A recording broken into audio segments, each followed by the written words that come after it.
네, 이제 본격적으로 중학 동물 생리를 들어가 보도록 하겠습니다. 첫 번째는 소화입니다.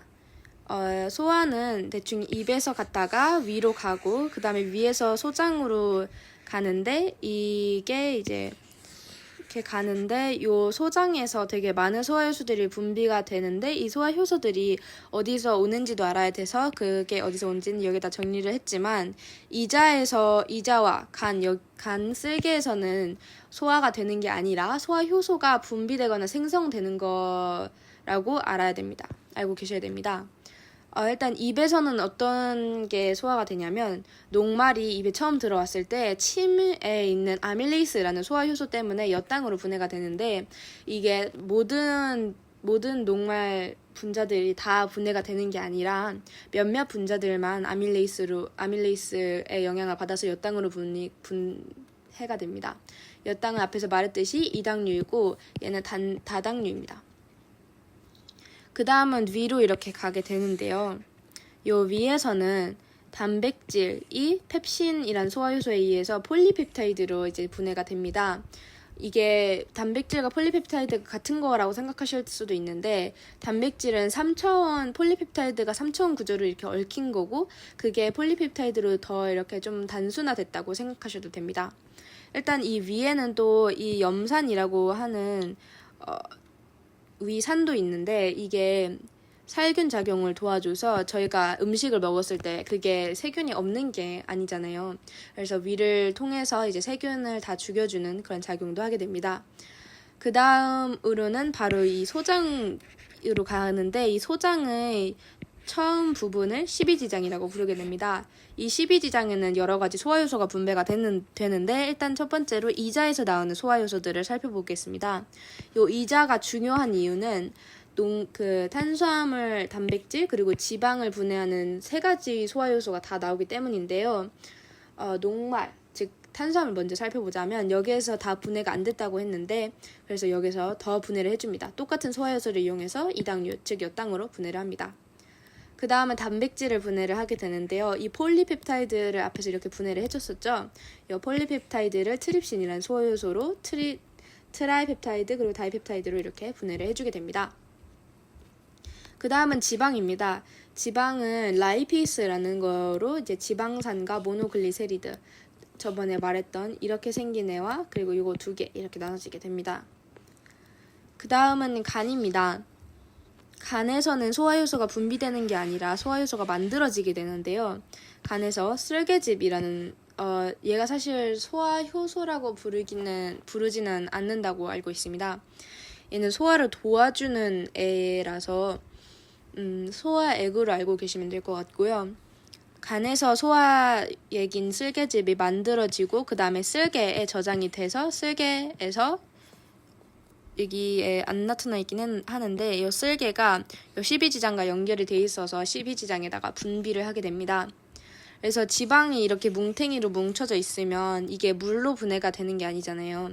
그래서 쓸개즙이 도와줘가지고 이렇게 짧게 좀 분해를 해줍니다. 이거를 지방유화라고 부르게 됩니다.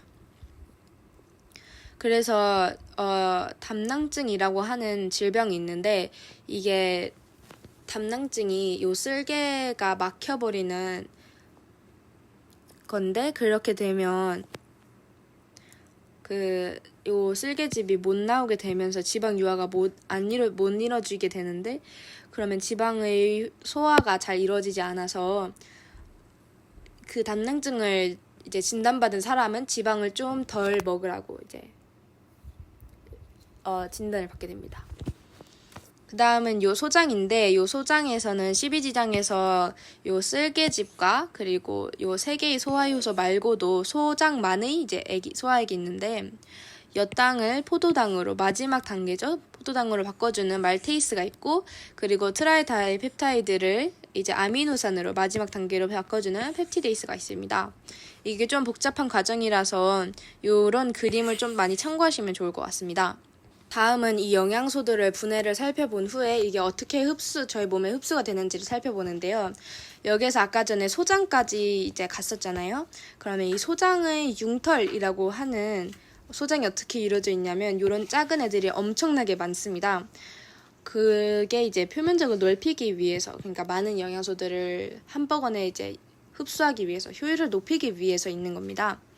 그러면 이 융털은 또 어떻게 구성되어 있냐면 모세혈관과 암주관으로 구성되어 있습니다. 이 암주관은 많이 들어보셨을 수도 있는데 림프관이라고 하는 저희 몸의 그런 기관 중에 하나인데요. 에서 이제 흡수가 됩니다. 여기 모세혈관에서는 수용성 영양소들이 흡수가 되고 암주관에서는 지용성 영양소가 흡수가 되는데 이걸 어떻게 외우시면 좋냐면 수용성이고에는 지용성이니까 암주관 그리고 모세혈관 이렇게 외우시면 좋습니다. 그래서 수용성 영양소의 예시로는 아미노산, 포도당, 비타민 BC가 있고요. 그리고 지용성은 지방산, 모노글리세리드 그리고 비타민 아데크가 있습니다. 이 비타민은 저희가 앞에서 말했던 수용성과 지용성으로 나누시면 외우신 대로 하면 되고요. 그 다음에 이 아미노산과 포도당 그리고 얘는 결국에 지방이었던 애들이잖아요. 지방은 그냥 무조건 물에 안 녹는다고 알고 계시면 되고 나머지는 다 물에 잘 녹는다. 그래서 수용성 영양소는 모세혈관으로 이제 흡수가 되는데 그 후에 간 문맥이라는 혈관을 통해서 가게 되는데 이 문맥이라는 게 원래 앞에 그 다음에를 순환을 배울 때 이제 대동맥, 대정맥으로 이제 나눠서 배우게 되는데 그 심장에 연결된 혈관들을 제외한 기관에 연결돼 있을 때는 문맥이라고 말하게 됩니다. 그래서 간에 연결돼 있어서 간 문맥이라고 배우게 되는데 여기에 보시면 이렇게 돼 있습니다. 심장과 연결 안 돼 있죠. 그래서 간 문맥이라고 부르고요. 모세혈관은 여기에 융털이 여러 개가 있는 곳에서 다 영양소를 합치고 그래서 여기에서 문맥을 통해서 쭉 가고 간을 들르게 되는데 이 간에서 어떤 작용을 하게 되냐면 앞에서 아미노산이 그 단백질이 그 탄수화물과 지방과 다르게 질소라는 걸로 또 구성되어 있다고 하는데 그 질소성 노폐물이 이제 암모니아인데요. 이 암모니아가 독성이 있어서 요소로 바꾸는 작업을 하게 됩니다.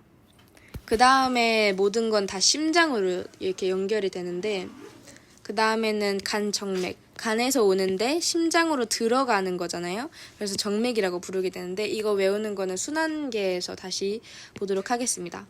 그렇게 해서 하대 정맥이라고 하는데 이런 좀 세세한 부분들은 안 외우셔도 되고 중요한 걸 좀 짚어드리자면 융털을 모세혈관에서 간을 가서 그리고 정맥을 통해서 심장으로 들어간다. 이 정도만 알고 계시면 됩니다.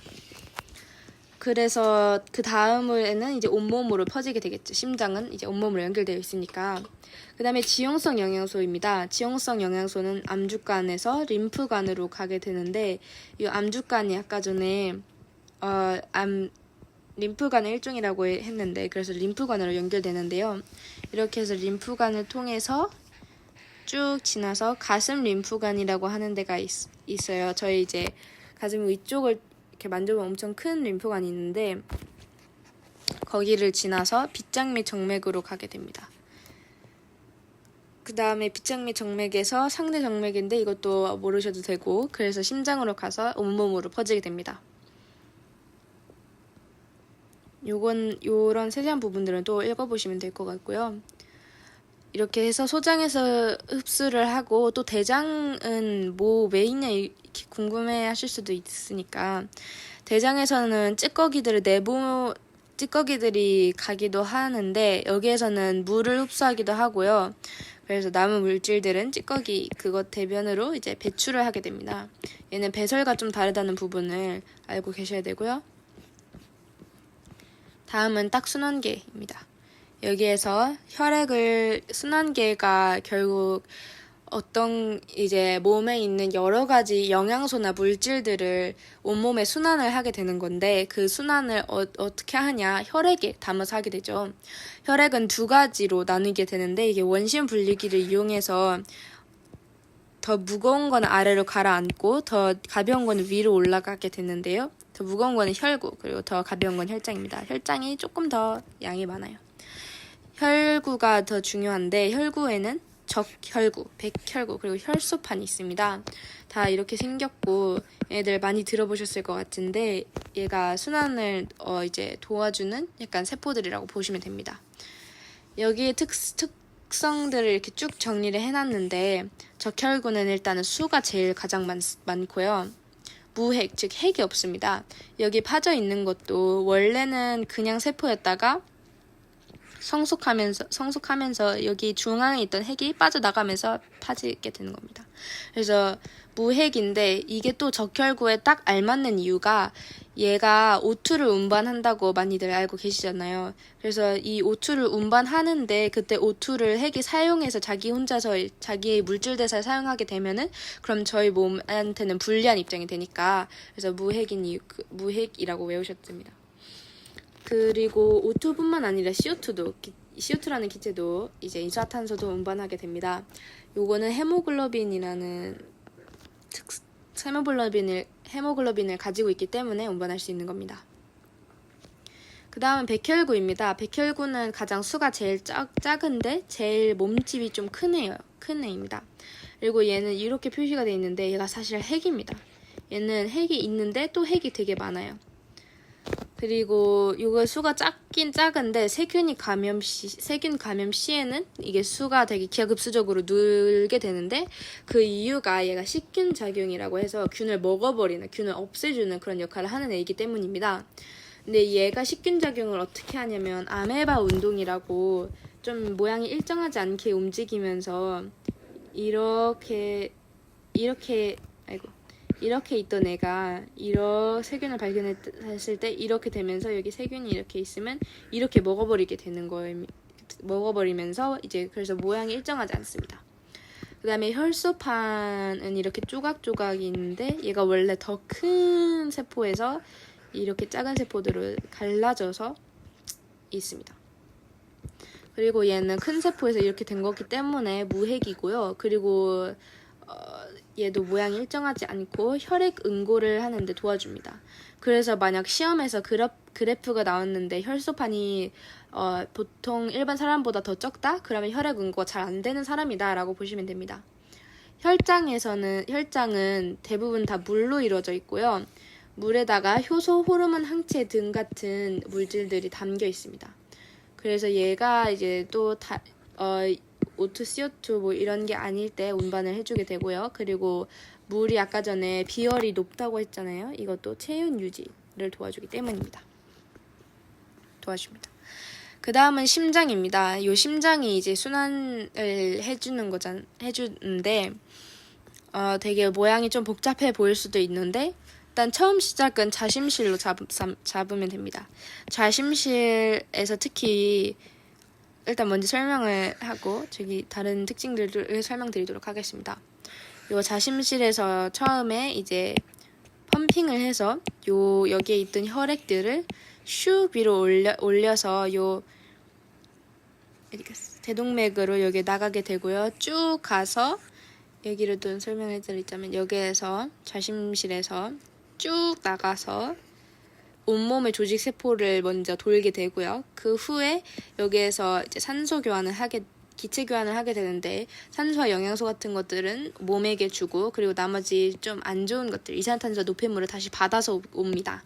그래서 다시 받아서 쭉 가서 요거는 대정맥이라고 하는 혈관을 이용하게 되고 그 후에 우심방으로 다시 들어오게 됩니다. 우심방은 여기는 펌핑을 할 수 있는 곳은 아니라서 다시 여기 우심실로 떨어져서 다시 슉 올라오게 됩니다. 그래서 폐동맥을 이용해서 요 폐 조직 혈관으로 가게 되면 여기서도 기체 교환을 하는데 요 폐가 저희 이제 좀 거칠게 말하자면 입과 연결이 돼 있어서 입에서 이제 이산화탄소가 나갈 수 있으니까 폐가 이 나쁜 이산화탄소를 가져가고 그리고 산소를 대신 공급을 해주게 됩니다. 저희가 이제 들숨할 때 가져온 산소겠죠. 그래서 이 산소를 이제 받은 후에 폐정맥을 이용해서 다시 이 좌심방으로 돌아가게 됩니다. 그래서 요게 또 요 정맥이나 동맥 이런 것들이 엄청 헷갈리실 수 있는데 엄청 간단하게 외우자면 심장에서 나가는 거는 무조건 다 동맥이고요. 들어오는 거는 무조건 다 정맥입니다. 그래서 무조건 심장 기준으로 외우셔야 되고, 심장에서 나가서 어디로 가느냐는 이 앞에 글자를 결정하게 되는데, 온몸으로 갈 때는 엄청 크게 돌아야 되니까 대동맥 또는 대정맥으로 부르게 되고, 그리고 폐를 갈 때는 당연히 폐동맥, 폐정맥 이렇게 부르게 됩니다. 이거를 저는 어떻게 외웠냐면, 일단 가출하는 상황을 이제 좀 그려보면은, 이제 심장이 이제 가출을 하잖아요. 그때 내 몸이 먼저 움직인다. 그래서 동맥이 이제 동맥으로 가고, 그리고 이렇게 쭉 돌아왔을 땐 다시 들어올 때는 그러니까 약간 마음이 좀 흔들려서 감정 때문에 다시 돌아온다. 이런 식으로 외웠습니다. 그 다음에 또 아셔야 되는 게 요 판막이 이렇게 있는데, 이거는 이쪽으로 쭉 갈 때 다시 반대쪽으로 가면 완전 큰일 나는 거잖아요. 그래서 역류 방지를 위해서 있다고 보시면 되고, 그리고 또 자심실 쪽에는 되게 두꺼운 근육층이 있는데 요게 왜 그러냐면 여기에서 완전 크게 많이 돌아야 되니까 펌핑을 엄청 잘해야 돼요. 그래서 두꺼운 근육층을 가지고 있습니다. 그 다음에 여기 또 나눠져 있는 걸 보시면은 동맥혈과 정맥혈 이렇게 나눠져 있는데, 여기 동맥혈은 산소가 많은 곳이고 얘는 산소가 좀 적은 곳이라고 보면 됩니다. 산소가 많은 곳은 당연히 폐에서 산소를 받아왔기 때문에 많은 거고, 그리고 처음 시작했을 때도 폐에서 받은 걸 다시 돌려온 거기 때문에 산소가 많은 거죠. 근데 한번 몸을 도른 후에는 좀 몸에서 나쁜 것들을 저희가 다 가져와서 폐한테 전달을 해줘야 되기 때문에 정맥혈 산소가 좀 적고 이산화탄소가 좀 많습니다. 다음은 요 혈관들인데요. 혈관은 앞에서 말했다시피 동맥과 정맥, 그리고 모세혈관으로 이렇게 이루어져 있게 됩니다. 동맥은 심장이 있을 때 심장에서 나가는 방향, 그리고 정맥은 다시 들어오는 방향이죠. 그리고 모세혈관은 그 사이를 이렇게 연결해주는 기체 교환이 이루어지는 곳입니다. 그래서 얘는 되게 세세하고 혈관이 되게 얇고 조직세포에 이렇게 근처에 있습니다.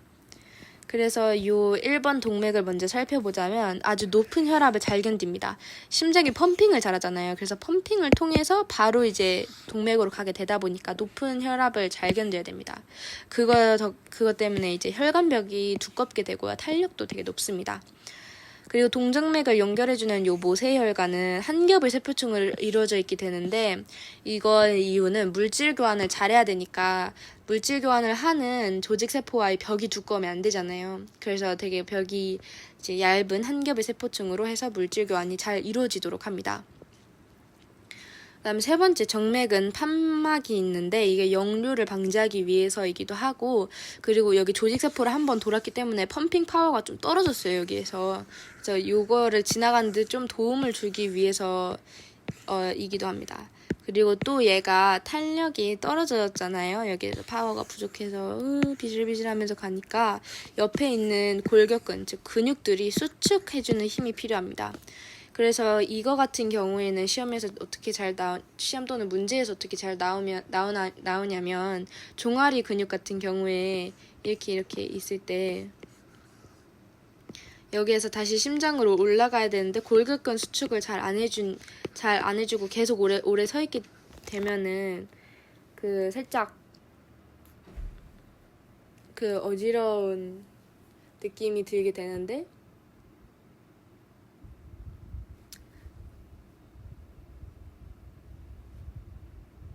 그걸 뭐라는지 까먹었는데, 하여튼 골격근 수축이 잘 안 되게 되면은 그럼 혈액이 순환이 잘 안 돼서 여기가 뭉쳐버리고, 그래서 어지럽고 다리가 이제 붓게 됩니다. 여기에 하도 운반이 안 돼서 막혀 있어서.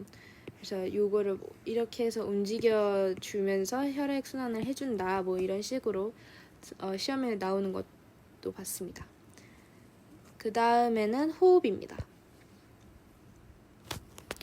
호흡은 일단은 첫 번째로 호흡 기관을 알아야 되는데요. 호흡 기관은 코, 그리고 요 코, 그리고 기관과 기관지, 그리고 폐 이렇게 되어 있는데요. 일단 코에는 처음에 기체가 들어가면서 이제 또 빠져나가는 마지막 구간인데요. 그래서 점액과 털이 있습니다. 이게 이물질을 걸러내기 위해서입니다. 당연히 저희 몸에 들어가는 건데 이물질이 있으면 안 되잖아요. 그래서 점액과 털이 있습니다. 그 다음에 기관과 기관지인데, 기관은 이렇게 쭉 돼 있는 거고 기관지는 이렇게 Y자로 뻗어 있는 겁니다. 기관지는 폐로 연결을 해주고, 기관은 이렇게 작은 요 선모들이 있는데요.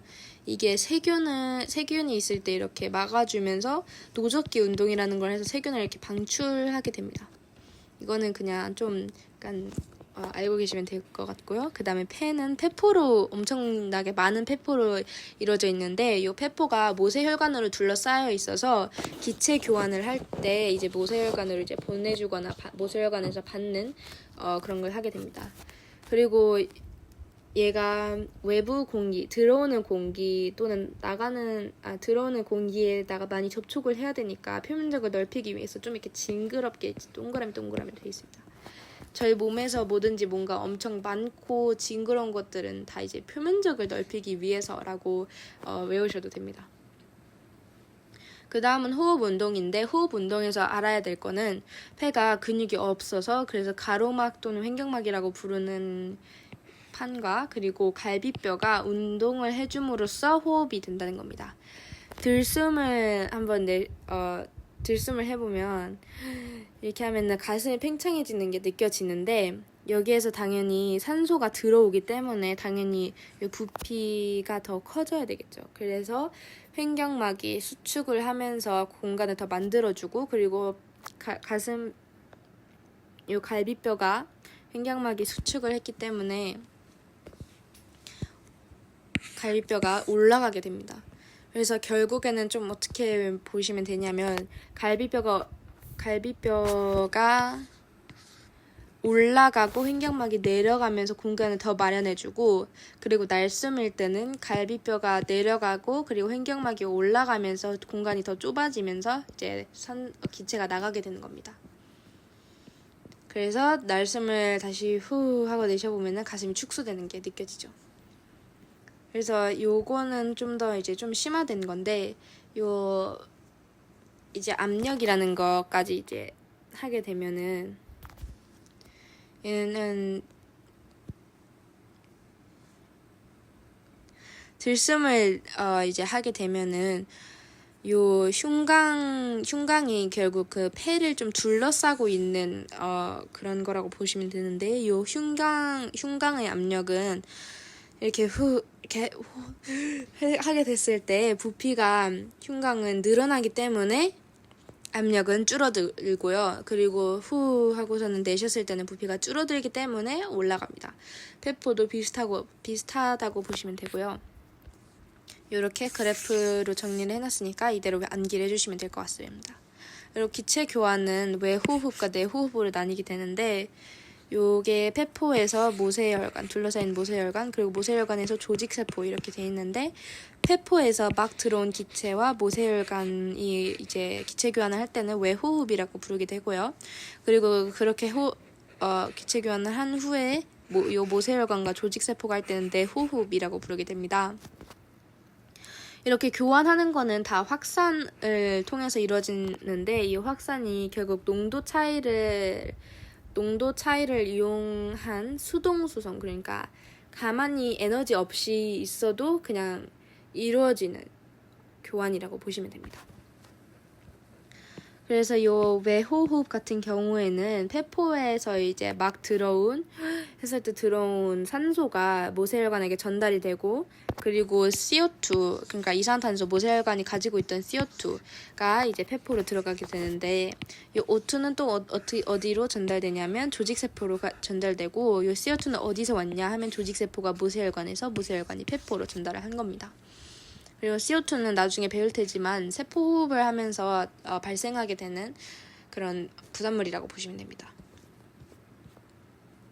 다음은 배설인데요. 앞에서 말했던 이제 소화 후에 하는 배출이랑 다릅니다. 요 배출은 좀 거칠게 말하면 이제 똥을 싸는 거고, 배설은 이제 씨를 싸는 겁니다. 그래서 요 배설의 전문적인 정의는 세포호흡을 했을 때의 노폐물을 방출하는 건데, 요 세포호흡 했을 때 노폐물은 세 개로 나누면 H2O, CO2 그리고 NH3. 그래서 각각 물, 이산화탄소 그리고 암모늄이라고 보시면 됩니다. 암모니아라고 보시면 됩니다. 그래서 요 영양소에서 노폐물이 나오는 과정을 좀 살펴보면 요거는 지방이죠. 그리고 얘는 탄수화물, 그리고 얘는 단백질입니다. 단백질은 초온즈, 그리고 나머지는 초초 이렇게 돼 있는데 요 초 같은 경우에는 간단하게 그냥 CO2와 H2O밖에 안 되죠. CHO 이거밖에 없으니까. 근데 요 초온즈 같은 경우에는 요 N이 특별하게 암모니아를 생성하게 됩니다. 근데 요 암모니아가 앞에서 엄청 설명했는데 암모니아는 저희 몸한테 좀 해로운 독성을 지니고 있어서 이게 독성을 더 낮추기 위해서 요소로 합성을 하게 됩니다. 그래서 약간 서술형 시험에서는 요 콩즙이라고 그냥 그 먹는 콩 있잖아요. 그 콩에서 나오는 즙이 있는데 거기에 있던 어떤 효소가 요 요소를 이제 암모니아로 분해를 해주는 효소가 있는데 그렇게 해서 시험에 나올 수도 있을 것 같습니다.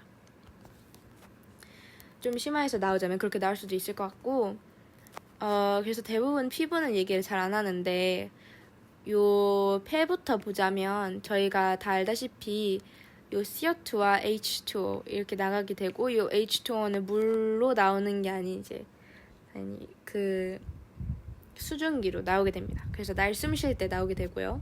그다음에 피부는 H2O와 요소 이렇게 해서 땀이 나게 되는데 요 땀이 그 약간 좀 그 짭짤한데 그게 다 요소 때문이라고 보시면 됩니다. 그 다음은 콩팥인데 콩팥은 요 물과 요소가 나오게 되는데 그래서 이거 때문에 이제 오줌이 나오게 되는 겁니다. 오줌이 그래서 요소와 물 등이 있습니다. 그래서 그 다음에 배설계로 이제 돌아가게 된다면 배설계는 배설기관과 네프론으로 이렇게 크게 나눌 수 있는데 배설기관은 콩팥, 오줌관, 방광, 요도로 이루어져 있습니다. 요 콩팥은 심장에서 연결돼서 심장에서 이제 다 몸에서 영양소를 다 주고 나서 남은 애들을 다 콩팥에서 전달을 해주면 콩팥에서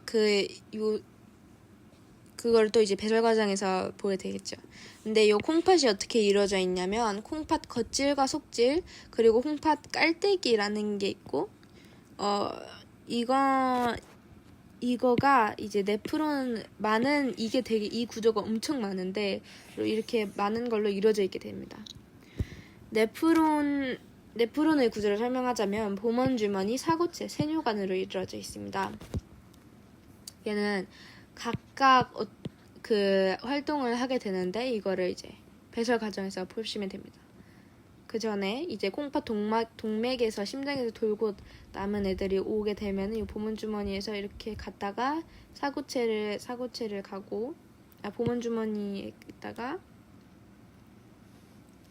보문주머니를 타는 사고체를 지나서 세뇨 이렇게 쭉 엄청 복잡하게 가다가 세뇨관을 지나게 되고 그 다음에 집합관이라고 하는 데에서 모이면서 콩팥 깔때기 다시 가게 되면서 배출이 되게 됩니다. 배설이 되게 됩니다. 그 다음에 배설 과정인데요. 배설 과정에서는 이게 좀 먼저 큰 그림을 보고 가자면 노폐물이 원료로 됐다가 오줌이 됩니다.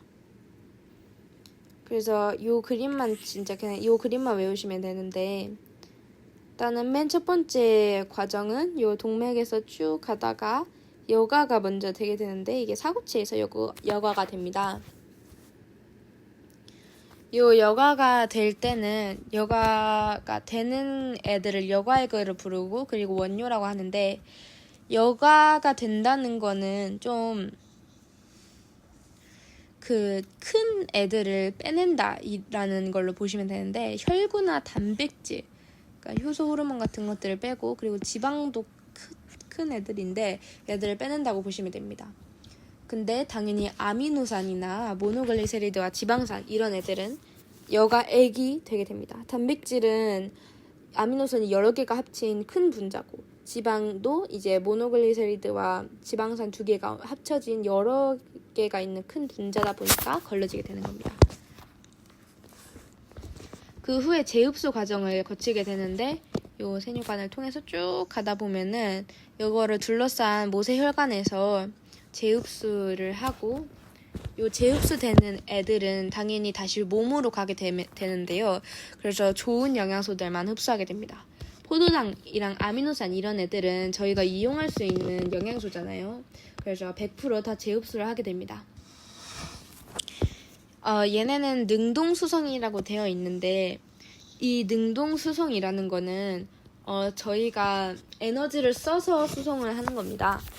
그래서 얘네들은 농도가 반대로 큰 곳에서 작은 곳으로 가는 게 아니라 작은 곳에서 큰 곳으로 가게 됩니다. 그래서 모세혈관은 당연히 영양소가 더 많을 것이고 여기서는 영양소가 적은데 이렇게 능동수성을 통해서 다시 보내주는 느낌입니다. 다음은 물입니다. 물은 99%라고 표현을 했는데 이게 사실 몸이 필요한 만큼만 재흡수를 하게 되는데 이것도 나중에 호르몬 파트에서 ADH라는 호르몬에 따라서 저희가 필요한 만큼만 재흡수를 하게 됩니다. 얘는 삼투압에 의해 이루어지게 됩니다. 얘는 수동소성, 그래서 얘는 에너지 필요 없이 그냥 알아서 흡수가 됩니다. 요소는 그냥 반 정도만 흡수가 되는데 얘는 확산, 얘도 수성수성, 그 앞에서 말했던 농도 차이, 작은 농도에서 큰 농도로 가는 큰 농도에서 작은 농도로 가는 확산을 통해서 재흡수가 됩니다. 그래서 여기서 필요한 영양소들을 다 재흡수하게 되는데요. 여기서 만약 실수를 할 수도 있잖아요. 그래서 분비를 통해서 나는 더 이상 얘는 필요 없는데 흡수를 해버렸어. 다시 너네한테 줄게 하면서 분비를 하게 됩니다. 분비를 할 때는 노폐물이 적은 모세혈관에서 노폐물이 많은 세뇨관으로 분비가 되기 때문에 얘는 능동수성, 즉 에너지를 필요로 합니다. 그렇게 해서 이제 완벽히 이제 필요 없는 것들 다 여기서 모아서 이제 배설을 하게 됩니다. 그 다음에 이렇게 분비를 다 이렇게 배설을 하면 배설의 의의는 그냥 뭐 노폐물 배출하고 그 다음에 이때 배출은 좀 이제 요 생물학적 배출과 좀 다른 의미라고 보셔야 될 것 같고요. 그 다음에 항상성 유지를 할 때 도움이 됩니다. 물이 너무 많아서도 안 되고 뭐 영양소가 너무 많아서도 안 되니까 그때 빼내는 역할입니다. 여기까지가 중학동물 생리였고요. 이거를 좀 여러 번 요 자료를 그때 같이 아마 톡방에다가 보내질 것 같은데 여러 번 자료를 보면서 암기해 주시면 좋을 것 같습니다.